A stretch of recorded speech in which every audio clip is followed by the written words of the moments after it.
Hello, welcome back to another review.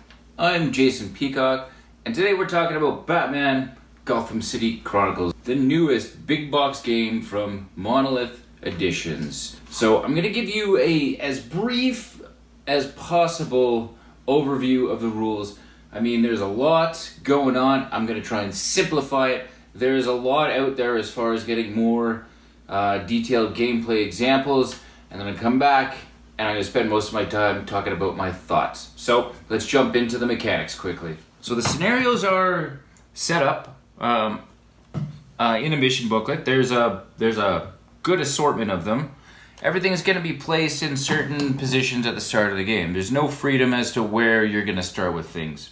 Both the heroes and the Overlord play different, at least in adventure mode. The essence of the villain mode is, okay, I can activate 2 tiles on my turn.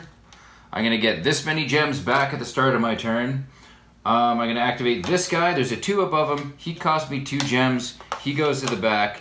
Now I can move everybody of this squad. So I'd be able to move all of my 4 brutes. These guys are all currently defeated because my son killed just about everybody with Red Hood and his Gatling gun up here. So they've got a move value. 1, 2, 3... this guy here, 1, oh, there's a danger icon. It's going to cost me an extra move to get out. 2, 3. And then they can attack someone, and their attack value is listed on their card. I'd be rolling 2 white dice, 1 yellow, and I can do it a total of 1 times. The Overlord can do that twice, and then it goes to the hero's turn. Now, the heroes also use cubes. They've got their refresh zone. This is the available stuff they can use. This is the stuff they've spent. And if they get wounded, they go into this category here. At the start of the hero's turn, they're going to pick a stance. There's a little cardboard token here that you had either turn to the 2 or the 6. There might be some variation, like this person will get 5 back. That's an active turn or a passive turn. If you want 6 gems back, you're essentially just sitting there doing nothing. All you can do is dodge when you get attacked. If you go aggressive, you get 2 back, and then on your turn, you've got a certain amount of a free move, in this case 2 spaces. You want to move extra, okay. I'm going to go 1, 2 extra squares. You can tell there's a max of 4 you can use. Then maybe you want to attack, so you'll do a ranged attack. Every gem I put in is going to be an orange dice with a free reroll, plus any dice you get from a weapon. Then after I shoot, maybe I want to move another space. And then I come up to a computer. I'm going to use a thought action and try and disarm this bomb. The heroes can go back and forth freely. So Rennie here can spend a couple of gems, and then Red Hood can do some things, and then Catwoman down here, she's going to do some things. Then back to Montoya. And then Catwoman's going to throw her extra gun for Rennie to catch, so she will make a manipulation. She'll put a couple gems here in the manipulation. The number of successes is how many squares it can go. If she's successful, Montoya would catch it, then she can shoot a bad guy, and that's how the game flows. Every scenario is going to have a different objective. Now, there's things on the map like different levels here, right? Now, at the back of the scenario book, it shows each of the maps, and it says how high the levels are. So this would be a level 2, which means if a guy wants to climb it, he's got to add 2 to his move. If he wants to just fall, he would take 2 yellow dice of damage, but he doesn't have to spend anything extra. If he wants to climb down the wall, it's going to cost him the extra 2 movement. Now, heroes can have skills that let you ignore a certain amount of wall heights. Moving through people is going to hinder you a bit, so if Batman here wants to leave Bane space, since his menace is 1 and there's no one else in the space, it's going to cost Batman an extra move to get out of there. So it would be 3 total, 1 for the rough terrain, 1 for Bane, and then 1 for Batman. Same thing goes if you're trying to do a range attack or disarm a bomb over here. If there's baddies in the room, they're going to make that more difficult. A scenario is going to be a certain amount of turns, and each side is going to have a certain objective to accomplish by the end of the round. So that's adventure mode. Now, versus mode, both players get to pick their team. There's going to be a certain, like for example, you got a lieutenant you can pick here, you got a captain you can pick here, you got to take 2 elite guys, and then you have to take 2 tiles of regular henchmen. And then you're going to have numbers associated with the different squads. Each player is going to set up, and it plays very similar to the Overlord. However, there is an extra set of tiles up here. So for your first tile, you're going to get 2 of these back around. For your first tile, and typically these are round discs, not cubes, it'll cost you 1 to activate 1 tile, and then it'll cost you 2 to activate a second tile. If you have more of these things left over, you can activate possibly 3 tiles sometimes. However, because of the way this system works and you only get 2 back, you can't activate 2 tiles every round. Objectives might be similar to the adventure mode, like you might want to disarm a certain amount of computers or plant a certain amount of bombs. However, the coolest part about versus mode is that this event tile coincides with your captain's special abilities. So say Batman is my captain. In the versus mode book, he's going to have a couple of special abilities he has the choice from every time I activate the event tile. For example, he drops a smoke bomb if I want to. So I would remove his miniature, put a little smoke bomb token here, and then 2 other smoke bombs.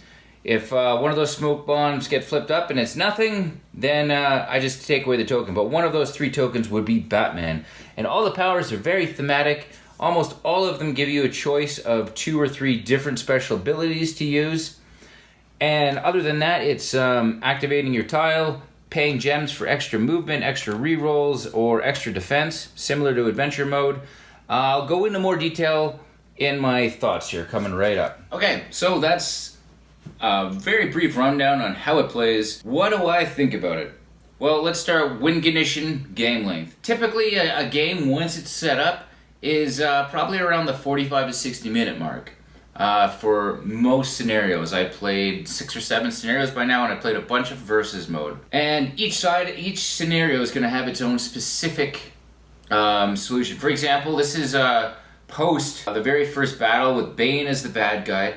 The bad guys need to prime at least 2 bombs by the end of round 7. The good guys, if they disarm 4, the bad guys can't win, so they can win that way. And at the end of round 7, if there's less than 2 bombs primed on the board, the good guys win that way. And there's variations on that sort of thing, so it's going to vary from round to round. Setup, takedown. Now, it's a bear. There's no getting around it. Setup, especially if you have all the content for this game. Now, I pretty much just build shelves to keep all my game miniatures on, and I love to paint them.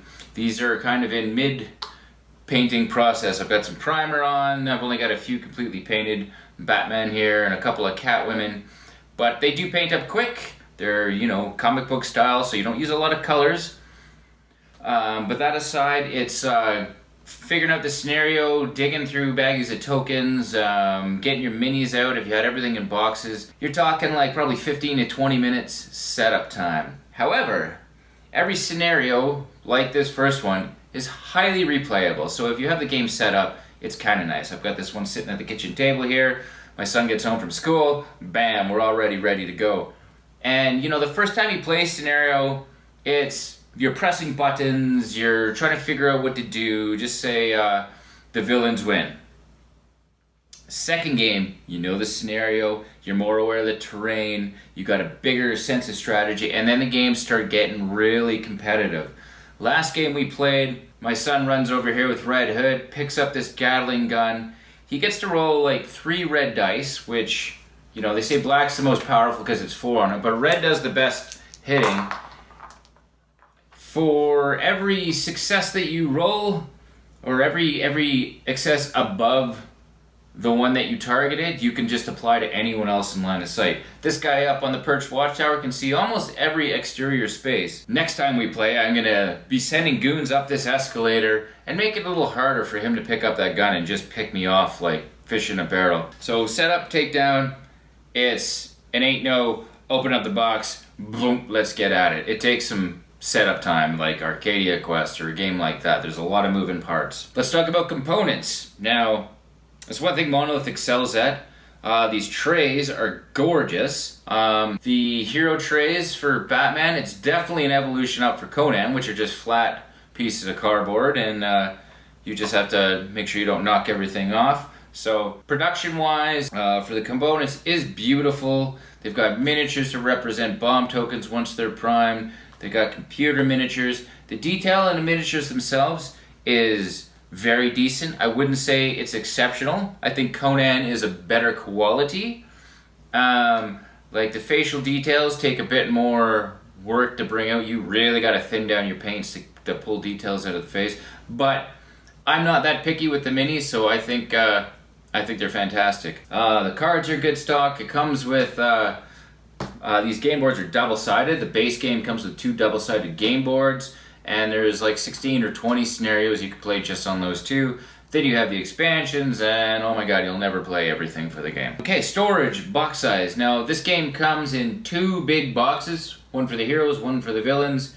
And then again, if you have all the expansion stuff, there's a lot of content, and it's going to take up a ton of room on your shelves. I managed to get everything into all the expansions, just into the 2 big boxes, the villain box, the hero box. I threw the rest out, and I keep all my miniatures on a shelf, so that makes for a bit faster setup. If you're not into getting rid of expansion box, or even if you are, you're still using these 2 hefty boxes to store the game, so maybe you got to get rid of 4 games just to make room for this one. So there's that to think about. Let's talk about the visual appeal and theme. Now, there's the visual appeal with the unpainted miniatures. I'm not opposed to playing with unpainted, or in this case, half-painted miniatures. That just multiplies exponentially once you splash some paint on there. So I think there's more enjoyment if you've got a painted game as opposed to playing gray. But if you don't mind playing gray, it's still fantastic. And is there theme? Yes, of course. That's one of the highlights of this game.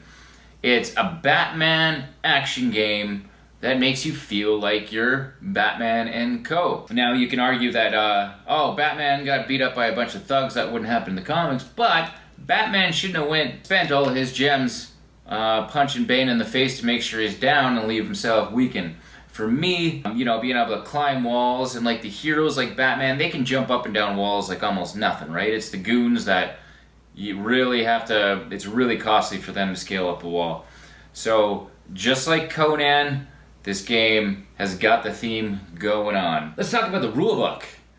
Oh my god, was I ever surprised to see a 60-page rulebook, considering Conan was less than half this size. I mean, they got their ears chewed off with the Conan rulebook. They released the version 2.0. Now, I didn't have nearly the problem with the Conan rules as a lot of people did, but I also watched a lot of gameplay videos before I read the rulebook, so I think I had a lot of pre-understanding of Conan, which is why the difficulty of that rulebook escaped me.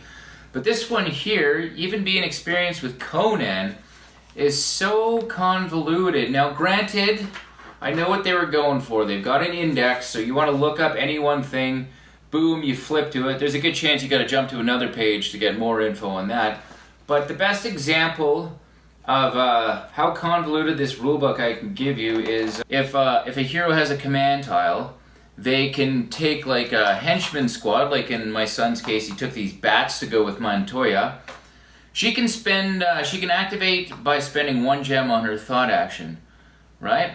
And then if he wants to put extra dice into their defense or movement, it all goes into Remy's thought cachet over there. She's got a certain amount she can spend, okay? Now, reading this, okay, the possessor takes X miniatures of that tile. Let's jump on down here. Okay, to activate all the characters of one of their friendly tiles, the possessor has to perform an automatic thought. The activation follows the same rules as activate a character controlled by a tile step. When the text refers to the villain, it's considered that it refers. When a character of one of the friendly tiles performs a defense, the possessor must respect the following exceptions. When a character of one of the friendly tiles performs a reroll, the possessor must respect the following exception. When a character of one of their friendly tiles performs a movement, blah blah blah blah. So movement, defense, rerolls. Okay, the rule is the same. Instead of spending an entire page with a different paragraph with a different word inserted, they could have just said, if a character wants to use a thought, a defense, or a reroll action, you put it on the thought space. The whole rulebook is like this. Every single thing has its own paragraph with the exact same rule and a different word. So thumbs down on the rulebook. This 60-page rulebook, I could have written it in 15 pages. Monolith needs to get their stuff together with their rulebooks. They, Claustrophobia had a lot of loopholes in it. I mentioned Conan. This one's ridiculous. So, I mean, they did release a bunch of how to play videos, which was nice. I did end up watching those.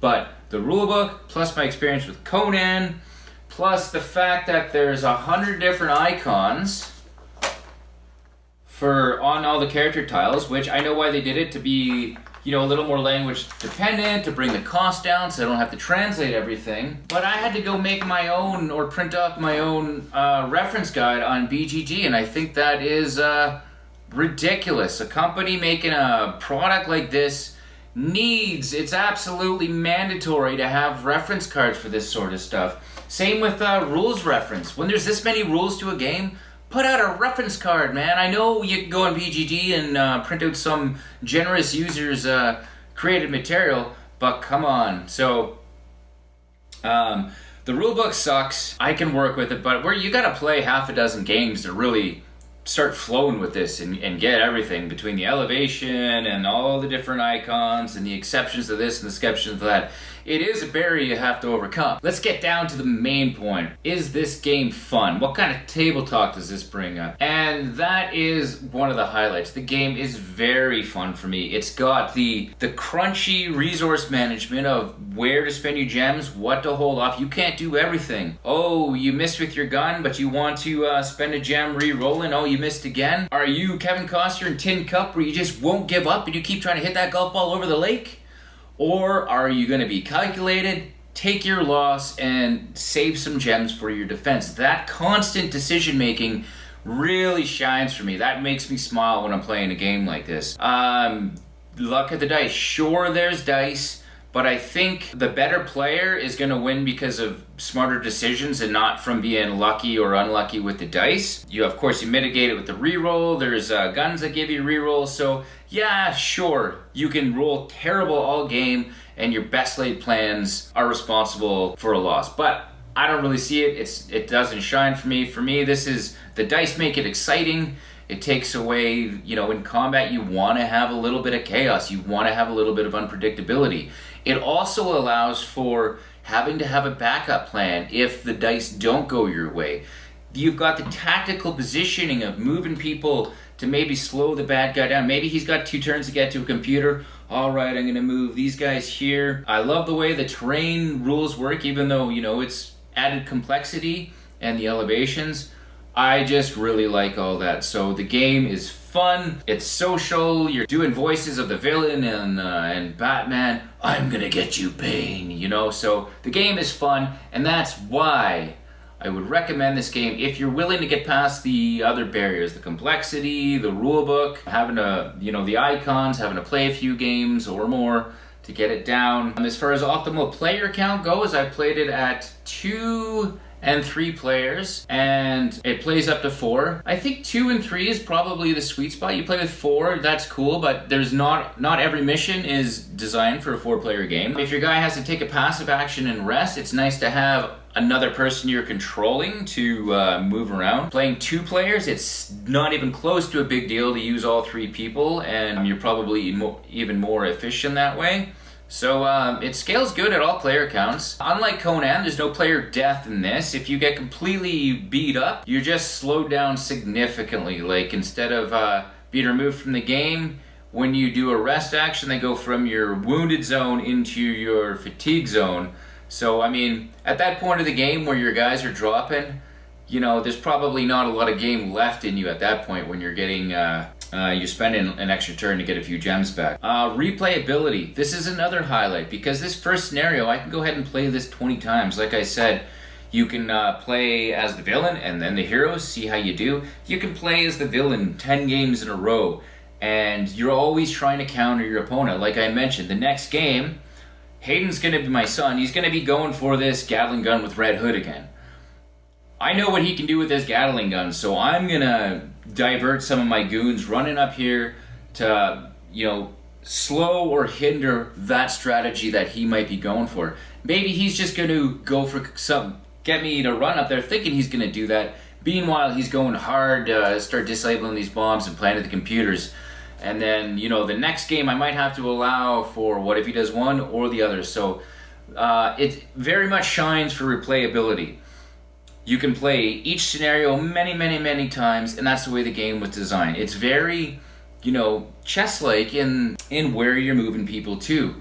I love abstract strategies, so the fact that this action-packed game has got some abstract strategy buried in there, it's got some great Euro resource management, and it's got fantastic Ameritrage cinematic action going on at the same time. These all culminate into a wonderful experience for me. So that's probably my positive thoughts on it. Does it replace Conan? You might be wondering. No, definitely not. I mean, I like the Conan theme as well. Conan, even though this is an evolution of the Conan engine, Conan is still a fantastic game. I like the fantasy theme, not to mention I've painted over 100 Conan minis, so even though they have the same engine, they're still different games. They have different focuses. And Monolith, if they get the license back, I think they plan to revisit Conan as well, and there's always been mumblings of an Overlord versus Overlord system for Conan, which I'm going to talk about right now for this game. Versus mode. I touched on it in the overview of the game, but I love the versus mode. It opened the game way up. So the versus mode, both players got a tile. There's an extra layer of managing your tiles up here. This all pretty much is the same. You're activating your tiles similar to what the Overlord does. The two things I love about versus mode is the customization. Yes, you have to take you know, a hero and a lieutenant who's also a hero, but you don't get his special abilities with the event tile. There's always an event tile. You might have like 2 henchman tiles you can take, and then you have to take an elite. So with the content that's out now, there's a decent amount of choice, and I love the skirmish tactics that versus mode offers. It is much more like Shadespire or Mythic Battles, any of those skirmish style games in that vein. And again, it's tons of fun, and it blew me away. I didn't think I'd like it that much, and I might end up liking that more than adventure mode. So the versus mode is worth checking out, especially if you like your tactical skirmish games. It's got the same kind of brain-burny resource management decisions to make, but it's obviously going to have even more replayability because you're always switching up your squads. If your mission is to disarm bombs, you're going to want to pick guys that are going to make that easy for you. Not all your guys can have a manipulation action. Not all your guys have your thought action, which is your computer stuff. So versus mode also well worth checking out. Escalates it above Conan as far as you know, gameplay goes, but they're both holding hands and they're both staying in my collection. This one here, highly recommend if you're willing to get over the negative parts I talked about. So that's Batman Gotham City Chronicles.